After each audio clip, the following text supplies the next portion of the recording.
Tonight, we're going to preview the national championship game. Then Corey has a side question. I think it's really intriguing. Maybe we get to it here. Maybe we don't. Maybe we don't. Because it takes plenty of time.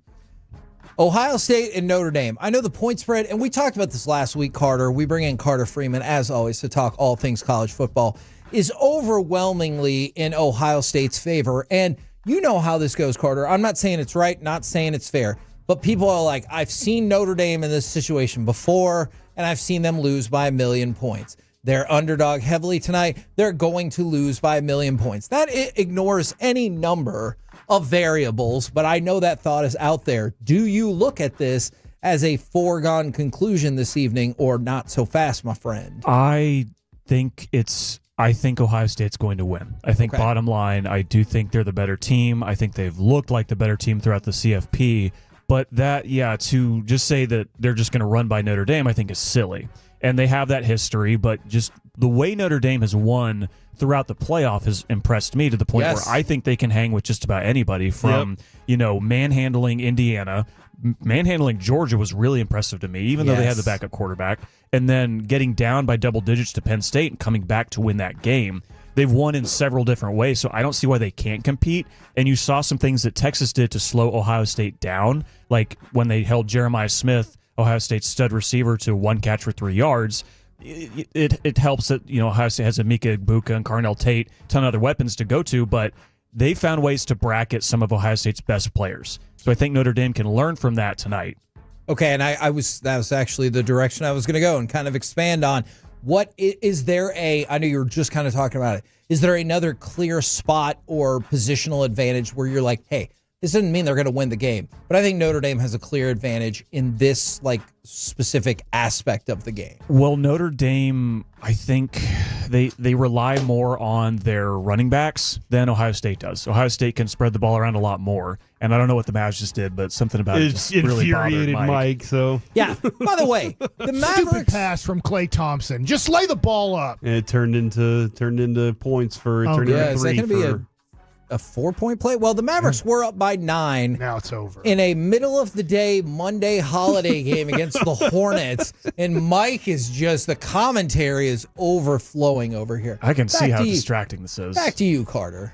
Notre Dame relies on the running game a lot more than Ohio State does. And Jeremiah Love's banged up, but he had a pretty okay game against Penn State. Being hurt. Had that touchdown. Yes.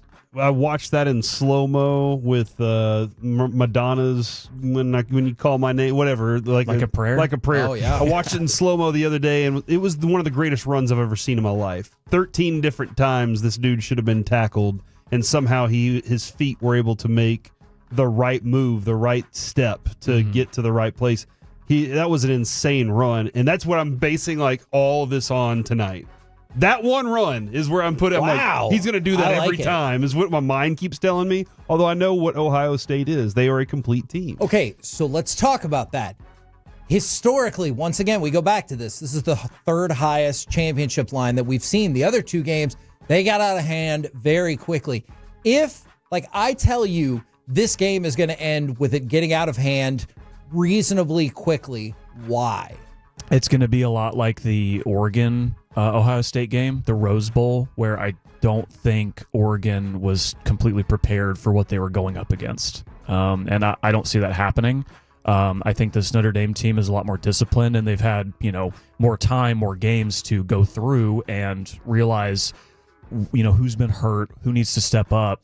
But it's if it gets out of hand, I think it would be Riley Leonard, Notre Dame's quarterback, turns the ball over several times early in this game, because I need him to play nice, clean football. And what Notre Dame does really well is on those 3rd and shorts, he can pick those up. He's picked those up all season long. They need to keep doing that. And Ohio State defensive line is incredible, so it's going to be a lot tougher challenge, I think, than anything they faced. But he needs to play nice, clean football for them to not let this get out of hand. From the 318, I've got lots of money on Ohio State with the points. I even gave away extra points on a couple of bets. So they're counting on some domination. Now, your answer might change on this, and y'all, obviously, all y'all can weigh in.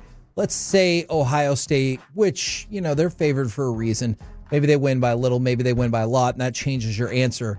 Where do they fit in the hierarchy of the college football playoff champions? Because I was looking at a list from CBS. Maybe you agree with this, maybe you don't.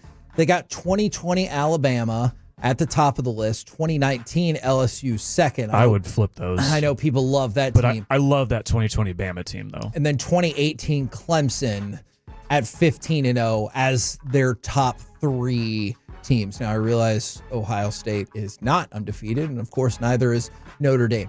Do you think they get into that conversation, or they're like, hey, you got a national championship, just be happy with that? That is a really interesting question, and based on the talent on the roster, you would think they'd be pretty high up there if they end up winning, especially if they end up blowing Notre Dame out. But yeah, they do have 2 losses. They would be the first 2-loss champion since 2007 LSU. Yes. So is that the LSU team that lost to Bama in the SEC championship game and then still got it anyway? Am I thinking of a different game? No, that was 2011. Okay. Is that Jamarcus Russell? 2007 was Matt Flynn was the quarterback then, because Jamarcus Russell was the year before. But yeah, with them having 2 losses, I don't think you can put them number 1. But the playoff run has been incredible, right? I mean, just the way that they've won. They've won all 3 games by double digits, in the first 2 in dominating fashion. So, but yeah, those 2 losses, I don't think you'll get them up close to even those top tier SEC teams and Clemson that have won the CFP.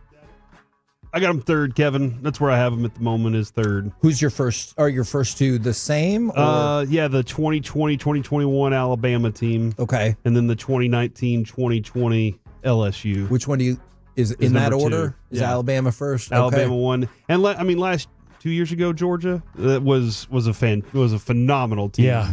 That was the best team money could buy for sure at the time. They had 15 draft picks on that team. And that's something people have pointed out with Notre Dame, is the fact they lost to Northern Illinois so early in the season and have won out. They're saying, oh, they're a team of destiny. They're ready to go all the way. The last time we saw that was TCU in 2022.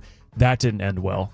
I think this Notre Dame team is better than that TCU team, but a lot of the time when it's team of destiny versus the team with more talent in college football, they get blown out. And that's tough to argue against. The problem that I struggle throughout this playoff, I'm not disputing Ohio State's talent level whatsoever. I just can't get over, we're only a month removed, well, maybe a little bit more than a month removed, from them losing to a crappy Michigan team. And you can't say, well, they didn't care because it's Michigan. Like, everybody cares. But they looked awful in that game. So to see that versus this, it's been incredible. Yeah, it's a total 180, and they needed that. They needed to get their asses handed to them at home by their rival to really put things into perspective. Because a year ago, they would have been an afterthought. They wouldn't have had a chance at this. It's funny, a year ago, it would have been, the top 4. I think it was the 2 Big Ten and 2 SEC teams that played for the final. And then 30 years ago, Oregon just would have been handed the national title because they went undefeated in the regular season. But now, because of that loss, that kicked them into high gear, and they finally look like the team we thought they should have been all season long. A lot of discussion about what the tweaks will be made to the college football playoff. And of course, the bullet point on that is all 5 conference champions were eliminated from the college football playoff. All the teams with the first round bye lost. Is there any tweak in particular, whether it's about the buys, whether it's about something else entirely, that y'all would like to see? Add more teams so you can have more buys. Don't have your SEC quarterback blow out his elbow in the championship game. Makes it tough. That is a good Maybe strategy. eliminate those championship games for your conferences. Don't have the Big 12 get a bye because they stunk. But they didn't, though. I mean, that was a hell of a game, though. It was. But, I mean, at the time when Arizona State won, you're like, isn't this like the 16th ranked team in the country? Yeah, but I think that validated that. The fact that Arizona State did, nearly win that game, arguably should have won that game. Like, I think that and Boise State played pretty good against Penn State for my money, but my change would be not to the seeding right now, because what Chris Vanini is a writer for The Athletic that I really like, and he's saying you've only seen this for 1 year. I don't think you want to overreact to changing the seeding after just one time around in the 12-team playoff. I just Because next year, all 4 of the teams with buys could run roughshod on their way to the semifinals, and you're like, oh, okay. Absolutely. Not every year do you have a team as talented as Ohio State who loses those games and falls to the 8 seed, right? Yeah. So I would just move everything up. I don't like that this is a month-long process to determine the national champion through the middle of the NFL playoffs. Like, I would love if, and this could be even the regular season too, move that more into August so the championship month for college football is December. You get your bowl games thrown in there, but your big bowl games, your playoff games in there as well. I have a heartbreaking question I have to ask. When you talked about moving some more games into August, I think it was Feinbaum who said, I'm not saying this, who said that having Army-Navy on a weekend all by themselves is a waste of time in this process. Would you want Army-Navy to be combined with other games? Should they move it? Or this is the... I think Mike feels that way. It's going to be fine. It's only halftime. It's not even halftime yet. We've blown the lead. We got the last shot, though. Almost Okay, last shot. We definitely can't be doing live play-by-play of this, but what do you think about that Army-Navy game? Should it be shifted at all? Because that would obviously facilitate the moving up of the rest of this process. I think it could be a part of week 0. Week 0, you usually get a big game in Ireland, right? And both Army and Navy have participated in that game. But if that could be your main marquee draw for week 0, in addition to the Ireland game, move that up a week into the sport, then you just speed everything up at the end of the year. And I'm not a fan of getting rid of conference championship games. One thing I've seen the ACC throw around is that the regular season champion gets a bye, so they don't have to play. They could just get the regular season championship. Then the 2 and the 3 play to determine who would have a better shot to make the playoff, right? Because your team in the regular season, if like SMU 11-1, if they're sitting there like that, they're set. But they had to sweat it out playing in their conference championship game because they lost. Interesting. I like this. But you have the 2 and the 3 play. One of those teams is probably deserving, like Clemson and Miami would have been this year. They play, one of them wins, they get an extra win. That's that boosts pretty their interesting. profile. That's an interesting idea. So I can't take conference championship weekend away. The regular season has to matter, and conference championships have to matter to me. But if you just want to move everything up and condense the schedule and then have the championship game around New Year, that's what I would change. Add more games. Just add more games, make the season longer. And that's how I'm always about that. Kevin, go ahead. I was going to say every 30 or so years, college football just add an extra game. They used to play 9, then they played 10, then they played 11, then they surely added to the point 12, where like 20 years ago. Have we reached the threshold of you might have to play 16 or whatever? Yeah, I don't. Well, I mean, these teams that are playing now, Ohio State would What be they're what? there for school for. They're getting 13 paid and to do 3. it. Hold Yeah. on. They're getting paid a lot of money to go play football Hold at on. college. You think Ohio State or Notre Dame went to school last week? Is this why they're also at a rapid rate expanding the NFL schedule? Because they're like, hey, it's not so many games. Because remember, in the NFL, you got to play 18 games. And so stop complaining. We're getting you ready for the pros. And it's looking like it's not that great for the NFL either. I did want to throw this into the conversation. We had this off-air conversation. This is from television's Joe Trahan. Multiple sources confirm the 2029 college football championship won't be played at AT&T Stadium. The CFP doesn't announce when the bid process happens. Cities are invited to bid and then go through the process, which is happening now. The Cotton Bowl, which spearheads bids for the AT&T Stadium, deferred in terms of making a bid for 2029 because of 2 principal reasons. We heard early this morning that the schedule wouldn't open up for them. It wasn't there already. Number 1, the Texas legislature is considering changes to the Events Trust Funds program. Oh. So there's a question of how much money the state could pitch in.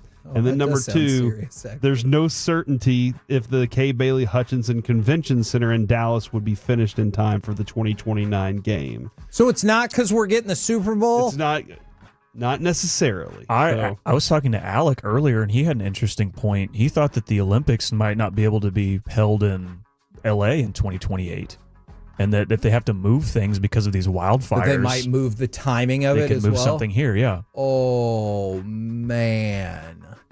So then we might get the Summer Olympics in the winter? I mean, we got the 2020 Olympics in 2021, so why not? That's a good point. There's good weather in California, parts of it. And the Super Bowl. I see, because as soon as I heard that, I was like, "Oh my God!" Is it because we're going to get the They've Super already Bowl? played the Super Bowl No, here. the NFC Championship game. It's happening in Dallas that year. They've already planned it out. Can you imagine? Are they changing to neutral site places for NFC Championship games? Mike? Can you imagine? Word? Can you imagine having in the same weekend having the Super Bowl and the national No, championship you game? can't do it in the same weekend. back to back.